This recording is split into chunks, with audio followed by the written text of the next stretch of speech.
Guys, assalamualaikum, welcome back to my channel. Yes. Okay guys, so hari ni macam yang korang tengok kat thumbnail dan macam yang korang tengok kat title jugalah, hari ni kita nak membincangkan pasal 10 kes hilang masa orang hiking di Malaysia. Sebenarnya tadi aku baru je tengok satu YouTube konten ni, nama dia Chamimi Hadri lah. So tadi aku baru je tengok konten tu. Mungkin konten tu dah lama sikit, dah basi sikit lah ya, minta maaf. Biasalah kita ni lambat sikit nak mengikut trend. Sebenarnya waktu aku tengok tu, ada satu pendaki tu nama dia Nur Izzati tak silap aku, telah hilang ketika dia menuruni gunung ataupun bukit lah dekat situ. So dia ada relate sikit lah dengan konten kita pada hari ni. So tanpa membuang masa, kita masuk dalam video dan kita membincangkan mengenai 10 kes hilang masa hiking di Malaysia. Jom. Okay guys, so ini video dia guys. 10 kes hilang semasa hiking di Malaysia. Nombor 1, Nur Maisarah, Gunung Tahan, 2008. Satu ketika dahulu, negara pernah digemparkan dengan kes kehilangan seorang pendaki wanita berusia 21 tahun di Gunung Tahan, Pahang, iaitu Nur Maisarah yang turut dikenali sebagai Umay. Ketika kejadian pada tahun 2008, Umay yang merupakan pelajar tahun akhir Diploma Perikanan dari Universiti Teknologi Mara UiTM Arau Perlis dilaporkan terpisah daripada kumpulan seramai 35 orang rakan pendaki semasa ekspedisi di gunung tersebut. Kehilangan beliau berlaku selepas dikatakan mengambil keputusan untuk turun sebentar bagi melihat kawasan bonsai sebelum akhirnya terpisah dan tak dapat menemui semula kumpulan asal. Situasi itu menyebabkan beliau tersesat di dalam hutan belantara Gunung Tahan selama beberapa hari. Sepanjang tempoh sesat, Umay berdepan cabaran yang amat sukar apabila bekalan makanan dan minuman habis. Beliau berusaha mencari sumber air dengan bergerak mengikut bunyi aliran sungai. Namun dalam keadaan mencabar tu, beliau turut terjatuh ke dalam sungai dan mengalami kecederaan sehingga kehilangan kasut serta cermin mata yang menyukarkan pergerakan dan penglihatan. Dalam keadaan hampir putus harapan, beliau tetap berusaha bertahan dengan kekuatan diri dan ketabahan mental yang tinggi. Walaupun berdepan detik-detik, beliau tak berhenti berusaha untuk terus hidup di dalam hutan tebal tersebut. Operasi mencari dan menyelamat pula digerakkan secara besar-besaran selama 19 hari dengan penyertaan lebih 150 anggota daripada pelbagai agensi. Namun, keadaan hutan Gunung Tahan yang tebal serta cuaca berkabus menyukarkan usaha pencarian.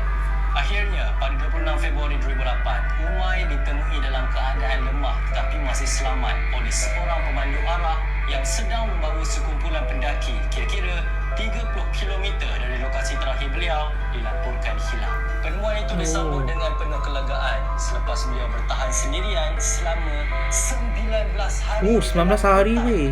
Pengalaman tersebut kemudian dikongsikan dalam sebuah buku bertajuk 19 Hari Sesat 19 hari sesat di Gunung Tahan. Merakamkan kisah sebenar perjuangannya ketika tapi dia still hidup je sampai sekarang. Itu yang bestnya. Alhamdulillah. Hasan Ayat, Gunung Yongyap 2009.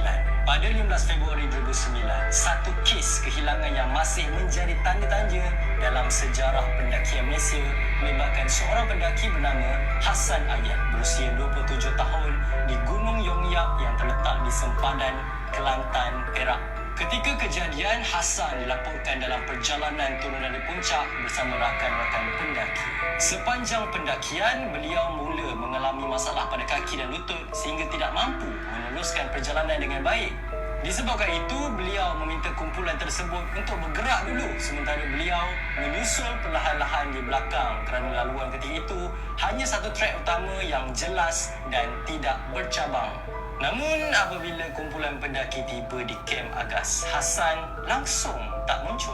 Pada awalnya mereka menyangka beliau mungkin berada di belakang dalam jarak yang lebih perlahan. Tetapi apabila masa berlalu tanpa sebarang tanda kehadirannya, situasi mula menjadi cemas dan operasi pencarian segera dimulakan.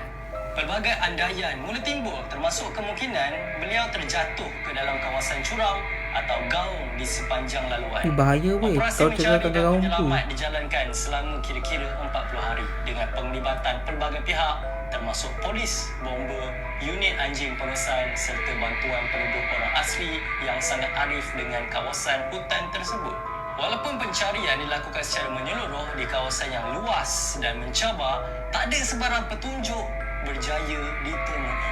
Sampailah ke hari ini, kehilangan Hasan Ayat masih kekal sebagai salah satu misteri terbesar dalam sejarah pendakian di Malaysia, tanpa jawapan yang jelas tentang apa sebenarnya yang berlaku pada hari kejadian. Nombor 3, Teo Kim Lian, Bukit Hatamas 2016. Oh, ini latest weh. Pada tahun 2016, satu kes kehilangan yang turut menarik perhatian berlaku di Bukit Hatamas, Hulu Langat, melibatkan seorang ahli perniagaan, Teo Kim Lian, yang berusia 53 tahun ketika itu. Beliau dilaporkan hilang selepas melakukan aktiviti riadah di kawasan bukit tersebut. Kejadian itu segera mencetuskan operasi pencarian besar-besaran yang melibatkan pelbagai pihak termasuk anggota pertahanan awam, sukarelawan serta pendaki berpengalaman yang biasa dengan kawasan sekitar. Sepanjang operasi dijalankan, pasukan pencari telah menyusuri pelbagai laluan termasuk trek utama, cerun curam serta kawasan hutan yang jarang dilalui orang. Hingga kini, kehilangan Teo Kim Lian masih menjadi salah satu kes yang tak terjawab di Bukit Hatamas dan terus dianggap sebagai misteri dalam rekod kejadian pendakian di Malaysia. Nombor 4, Nur Fatin Sulaiman, Gunung Irau 2017. Pada 18 Februari 2017, Nur Fatin, 29 tahun, menyertai pendakian ke Gunung Irau bersama 47 pendaki lain. Kumpulan itu dibahagikan kepada 5 kumpulan kecil. Ketika turun dari puncak, Nur Fatin berada bersama kumpulannya dan kali terakhir dilihat berhampiran checkpoint Pisang. Semasa menuruni laluan, beliau dilaporkan terjatuh dari cerun yang sangat curam sekitar 70 darjah. Kejatuhan itu menyebabkan beliau keluar dari trek utama. Beliau cuba naik semula tetapi gagal kerana cerun terlalu curam dan licin. Beliau mengambil keputusan untuk bergerak ke kawasan hutan. Selepas lebih kurang 45 jam hilang, dekat 2 hari weh. Dekat 2 hari oleh pasukan penyelamat. Kes ini sering digunakan sebagai contoh bahawa walaupun laluan pendakian popular dan sering digunakan ramai orang, seseorang masih boleh sesat apabila cuaca berubah secara mendadak. Nombor 5, Muhammad Ashraf Hassan atau Acap, Gopeng Ultra Trail 2019. Muhammad Ashraf Acap ni lah weh yang pernah hilang tu. Oh, ini kes ni viral weh. Tak silap aku memang betul lah tahun 2019. Oh, I see. Faham. Hassan atau Acap menyertai Acap. perlombaan Gopeng Lama sangat tak dengar cerita pasal Acap ni guys. 5 kilometer pada 23 Mac 2019 bersama ratusan peserta lain. Beliau kali terakhir direkodkan berada di salah satu checkpoint perlombaan sebelum gagal tiba di garisan penamat. Pencarian besar-besaran kemudian dilancarkan. Yang terlibat mencari polis, bomber, unit K9, Angkatan Pertahanan Awam, orang asli dan sukarelawan.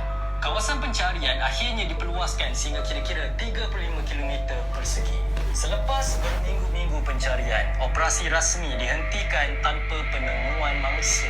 Sehingga hari ini, Acap masih belum ditemui.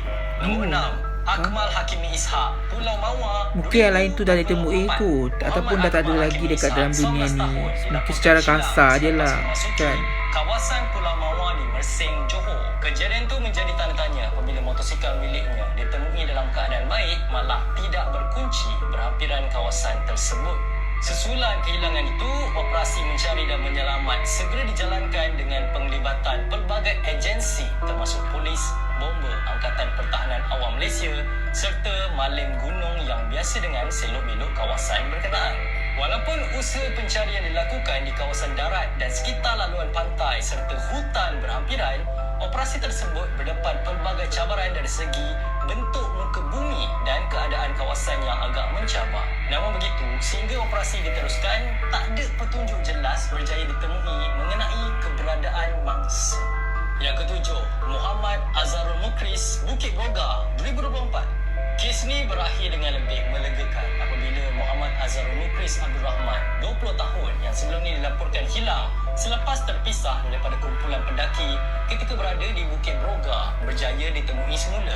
Selepas operasi pencarian dijalankan selama 7 hari, pasukan mencari dan menyelamat bersama anggota Mossad akhirnya berjaya mengesan lokasi mangsa. Beliau ditemui dalam keadaan lemah tetapi masih selamat sebelum segera diberikan bantuan awal dan dibawa ke hospital untuk pemeriksaan serta rawatan lanjut. Yang ke-8, Mustaqim Mansur, Gunung Liang. Okay, aku dah sakit kaki aku guys. Mustaqim Mansur dilaporkan mendaki bersama rakan-rakan ke Gunung Liang, Perak. Beliau mula ketinggalan daripada kumpulan selepas mengalami masalah fizikal ketika pendakian. Perkara yang sering berlaku dalam banyak tragedi gunung ialah apabila seseorang mula perlahankan langkah dan kumpulan terpisah sedikit demi sedikit. Mangsa akhirnya ditemui meninggal dunia di kawasan gunung selepas operasi pencarian dijalankan. Kes ini menunjukkan bahawa bukan semua tragedi di gunung berpunca daripada sesat. Kadang-kadang faktor kesihatan, keletihan dan keadaan fizikal turut memainkan peranan besar. Nombor 9, Nur Izzati Humaira Azizul, Bukit Cangkat Asa. Ni dia guys, yang terkini nama dia Nur Izzati Humaira Azizul dekat Bukit Cangkat Asa tahun ni weh. 2026. Nur Izzati Humaira Azizul baru berusia 19 tahun. Menurut maklumat yang dilaporkan, beliau mengambil keputusan untuk turun lebih awal kerana kepenatan dan cuaca panas. Keputusan yang kelihatan kecil akhirnya menyebabkan beliau terpisah daripada ahli keluarga. Operasi mencari dijalankan selama beberapa hari sebelum mayat beliau ditemui. Kes ini merupakan peringatan yang sangat penting kepada pendaki baru. Jangan sesekali berpecah daripada kumpulan tanpa perancangan dan komunikasi yang jelas. Nombor 10, Jaslinda Saludin, Gunung Batu Ni pun sama juga tahun ni. Jaslinda Saludin merupakan pendaki berpengalaman lebih sedekat. Beliau menyertai ekspedisi Trans-Spencer Chapman, satu ekspedisi yang terkenal dalam kalangan komuniti hiking kerana melalui kawasan hutan yang panjang dan mencabar. Apa yang menarik perhatian ramai ialah beliau bukan pendaki baru, berpengalaman lebih 10 tahun mengenali dunia pendakian. Menurut laporan, beliau sempat meninggalkan nota sebelum kehilangan. Setelah 14 hari hilang, rakyat Malaysia mula berasa lega apabila menerima berita Jaslinda yang berusia 49 tahun dijumpai selamat.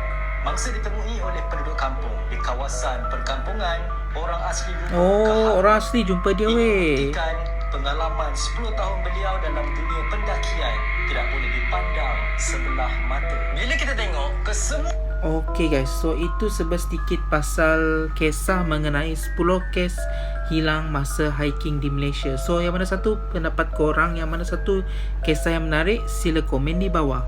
Okay guys, aku rasa lebih baik aku nak offkan kamera aku ni terlebih dahulu sebab aku nak pergi tidur lepas ni. Terima kasih kepada korang yang dah support, subscribe. Jangan lupa tekan like, komen dan share. Kepada korang yang belum follow ataupun subscribe, korang boleh subscribe sekarang lah. Dan jangan lupa tekan butang lonceng di sebelah butang subscribe untuk dapatkan notifikasi semasa aku nak buat video lah ya. So aku rasa sampai sini video apa benda aku cakap ni. Aku rasa sampai sini dah video kita kali ni. Baik, Assalamualaikum, bye.